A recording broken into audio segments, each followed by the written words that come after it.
start, their intent of these Protestant corporations was to take indigenous people captive, to hostage their elite children, and then use them as leverage over the whole community. That's how they would force them to trade with them, or of course just give them the corn.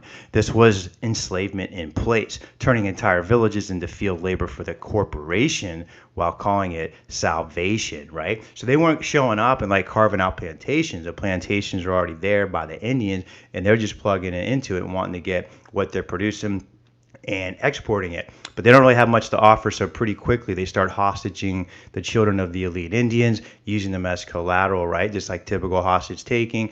Give me my demand and I'll release the hostage. Where the demand of the colonists was to give us food. We need corn. We don't know how to grow any. We're on a 1 square acre wooden post fort on some little island in the James River. This is what's really going on the first 20 years in the Virginia's people. I mean, they had like 1 acre forts. All right, so that's the real situation.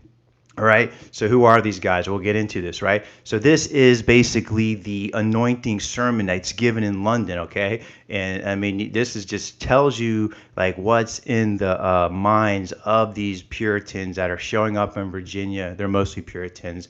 And you know what's really going on, right? So here is some quotes from the sermon. He's anointing the man to be in charge of it, of the colony after 3 years of failure. A man named Lord de la Ware. We think of it as Delaware. That's true, but it's really Lord de la Warre, and literally in Norman translates to the Lord of War. So they are sending over a man known as the Lord of War to now take over the Virginia colony at Jamestown, 1610.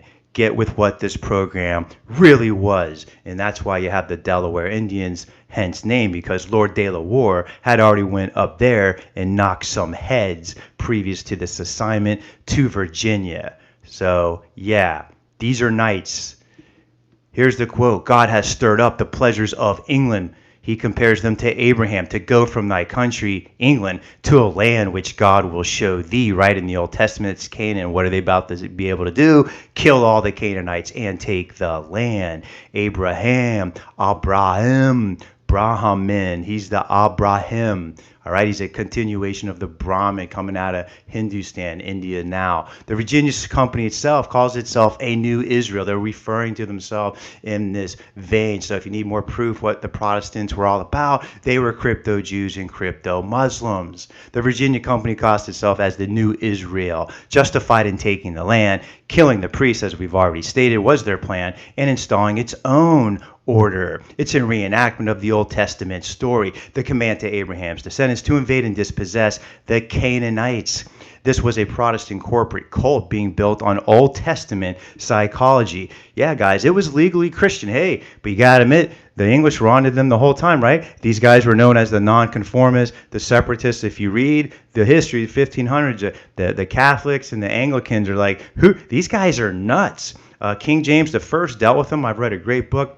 I'm going to bring that out. He has a council, a 3-day council with 4 leading Puritans. As soon as he takes office, that's how powerful the Puritans already were when King James became king. Think about that. Hey, I'm the new king. I got to meet these 4 Puritans. If you don't need, if you're still wondering who was running England starting at that time, 1603, it's already the Puritans, even though you have non-Puritan King James. He's like holding it down. He's the rear guard.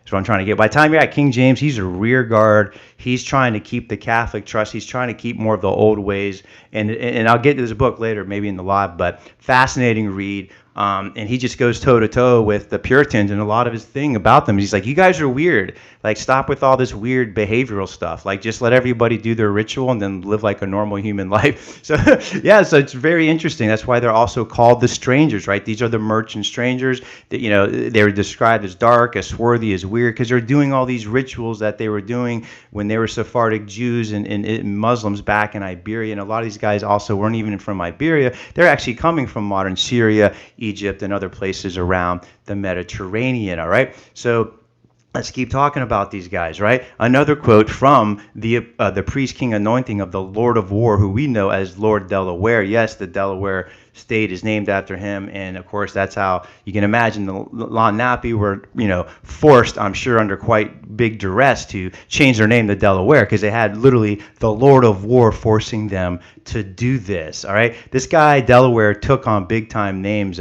If you look up like 1600, just Maryland and stuff, what's going on, he's sent over there to beat people up. So now they're sending them to Virginia to wreak havoc on the Indians because they're not converting fast enough, right? So here's what the priest says. He says, we're going to take the Devil prisoner in open field in his own kingdom. There's the giveaway, folks. What was the plan from the beginning? To take the Indians prisoner in their own kingdom. So who are your slaves? Slaves.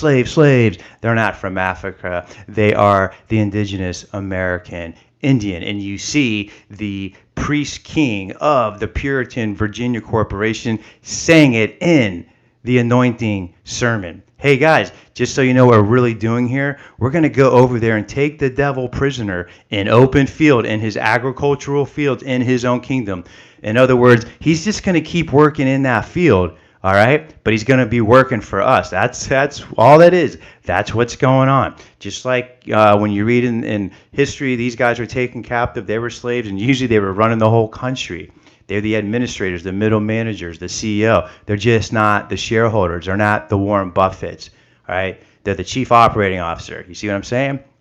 All right, so from the very beginning, we're talking about calling these Indians devils, and we're saying we're going to take them prisoner in their own kingdom. There you go, folks. You're hearing it right from the horse's mouth. All right? The slaves were by far and by large the American Indians. This anointing sermon frames the Indians as devils, or they spell it devils, as in divorce from El. That was the Canaanite god. How interesting that the original spelling that these Puritans were using for devil was devel, as in divided from El, divorced from El. How interesting. This line clearly states the strategy is to enslave the Indians in open field in their own kingdom. What else can you say, guys? You're wondering where the slaves came from? You still believing they came from Africa? The number's already down to like 330,000 anyways, which gets you to about 2,000 slaves a year for 200 years for the outlawed it anyways in 1802. The numbers don't add up anyways. Here's just, this is just them telling us what they're about to do. The corporation compares this mission to the avenging angel St. Michael. That's right, the corporation is St. Michael. Lord Delaware, the Lord of War, is like St. Michael. Do you know who St. Michael is? He is the god of basically banking and vengeance. He carries the scales of a banker, an accountant on one hand, and a sword in the other. What does that mean? You owe us money, you're not paying up, here comes the sword. They've been doing it forever. It's always the excuse, you owe us money, they come in and take over. All right, so they're comparing themselves to St. Michael. Wow, so what a bunch of good Christian Puritans have to do with the avenging angel, right? Interesting. And then he says, having Michael, St. Michael and his angels on your side, you will eternize your own names both here and at home amongst these Virginians, whose apostles you are. Now he's comparing the executives of the Virginia Corporation to the apostles of Christ who are going around to spread the good news. The, as they spell it, gospel. That's right, they spell it Gospell. Separate that into a gospel. Go sounds a lot like ghoul. Wow, we're getting somewhere with these Puritans and all their craziness about witches. These references had a serious meaning to the elites that were read into the code language. All right, let's get this. He also says this. He says, we're going to fight the old dragon as St. Michael. Whoa, who's he talking about? Dragons. Oh, you mean the American serpent cosmology, the horned serpent, Quetzalcoatl? I mean, this is the home of the serpent. They were called the serpent cons, the dragons, right? And guess who's always slaying them? St. Michael and St. Patrick. Who'd St. Patrick kill and slay? He slayed snakes, dragons. You'll learn that they are interchanged, interused throughout these cultures. How interesting. So perhaps these guys are descendants of St. Patrick. You get it? They're playing by a very old playbook. This is not new to them. The same old approach, corporate militaries portraying themselves as the sacred guardians, right? And then going after the priest kings or the sacred guardians of the indigenous or the pagans. So when they were doing this in Europe, they were calling them pagans. You literally see the exact same playbook used on the so-called pagans. Who were those pagans? I wonder what their skin color was like and perhaps where they came from. To sum it up, when they said fight the devil, they meant kill their priests, burn their mounds, rewrite the calendar, right? They went off the constellation lunar calendar. We all have this fixed day thing going on. Is a whole rewiring of their civilization, and you sum it up as salvation. So that's what salvation means. All right, then the sermon continues. It shall lead captivity captive and redeem the souls of men from bondage. So he's reframing them taking these Indians in the captivity as a form of salvation. Right now, how does this really work? Well, it's actually called kidnapping. That's right. Kidnapping is the key here, all right? They got to get the soul. So they basically, in order to get the Indians to deal with them, they have to create some sense of collateral. They got to get leverage over them. You know how they get leverage? Boom, kidnap the elite's children. Yeah, it's going on forever. You can read about it in Europe, Middle East. They're always doing this. The Indians were almost like, oh yeah, we know this game. Like, so this is actually like bad and not bad. In a sense, there is a normalcy that's good about it. Parties to treaties after war would exchange elites as hostages for security. So there is like sort of a, and we all know about dynastic intermarriages. So you can see how it does have a, should I say, positive, goal to this in some situations, but this is not that situation, folks. This is using this ancient hostage system in a very devious yet effective, clever way, right? Because they're showing up with boats of 150 people, and they're going through what's called the seasoning. That's right. The author calls it the seasoning. Half of them die within a year. The Europeans won't drink the beautiful, clean spring water of Virginia. You know why? Because it's all been contaminated in Europe since the corporation started taking over in the 1300s. That's right. They've been alcoholics in Europe since the 1300s. They're coming over to America and they're dying of dehydration because they're afraid to drink the water. And you can't trust the devils.